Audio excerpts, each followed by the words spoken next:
نحمده ونصلي على رسوله الكريم اما بعد فاعوذ بالله من الشيطان الرجيم بسم الله الرحمن الرحيم والفجر وليال عشر آمنت بالله صدق اللہ العظیم۔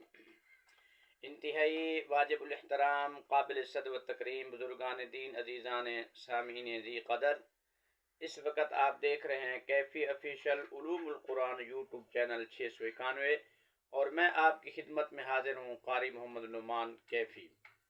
آج میں آپ حضرات کے سامنے، یہ چونکہ ماشاءاللہ ذوالحجہ کا مہینہ ہے، اور ذوالحجہ کے جو 10 دن ہیں، عشرہ ذوالحجہ جن کو کہتے ہیں، یہ بہت ہی بابرکت دن ہیں، اور اس کی راتیں بھی بہت ہی بابرکت ہیں، اور ان دنوں کے اندر اللہ جل شانہ خصوصیت کے ساتھ عبادات کو، ریاضات کو اللہ تعالیٰ قبول فرماتے ہیں، اور بہت ہی ان کا اجر و ثواب زیادہ ہے۔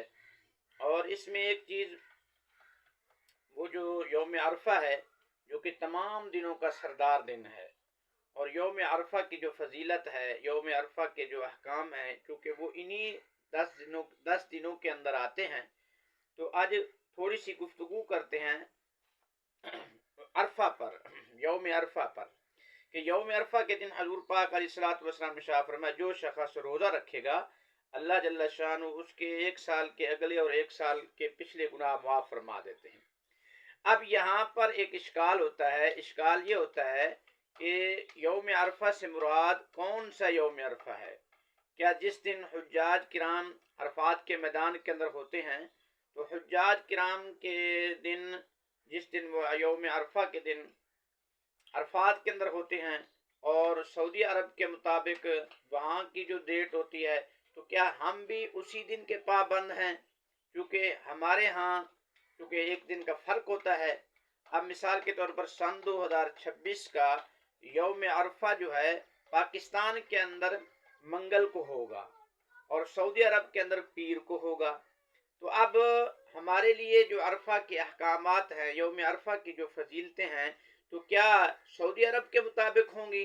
جبکہ پاکستان کے اندر تو یوم عرفہ جو ہے وہ منگل کو ہوگا، 26 مئی کو۔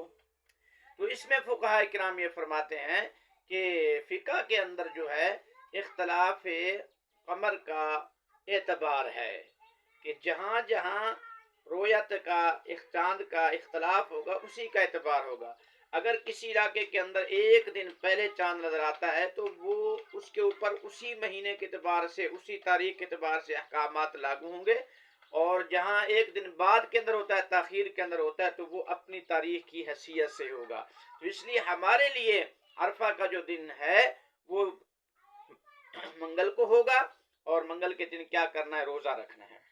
اور اسی کے اندر جو ہے نا، زیادہ سے زیادہ تکبیرات تشریق کا بھی اہتمام کرنے، خصوصی طور پر دوسرا عمل جو ہے ماہ ذوالحجہ کا، وہ تکبیرات تشریق ہے، اور وہ کب ہوں گی؟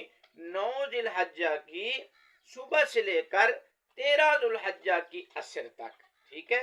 اور یہ منگل کو بنے گی تاریخ، ٹھیک ہے؟ تو کیا ہے؟ ہر نماز کے بعد ایک مرتبہ بلند آواز سے پڑھنا واجب ہے ہر عاقل بالغ پر۔ وہ کیا ہے؟ اللہ اکبر، اللہ اکبر، لا الہ الا اللہ، واللہ اکبر، اللہ اکبر وللہ الحمد۔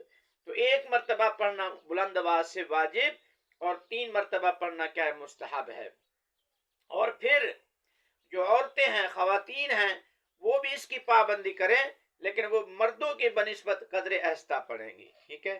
باقی 10 ذی الحجہ کو قربانی ہوتا ہے، اور قربانی بھی ماشاءاللہ بہت ہی مجرب عمل ہے۔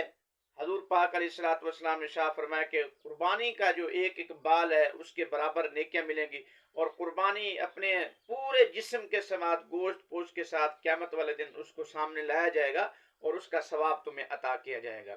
اور پھر قربانی کے اندر مقصود کیا ہونا چاہیے؟ اللہ کی رضا مقصود ہونی چاہیے، کیونکہ لن ینال اللہ لحومها ولا دماؤها ولکن ینالہ التقوی۔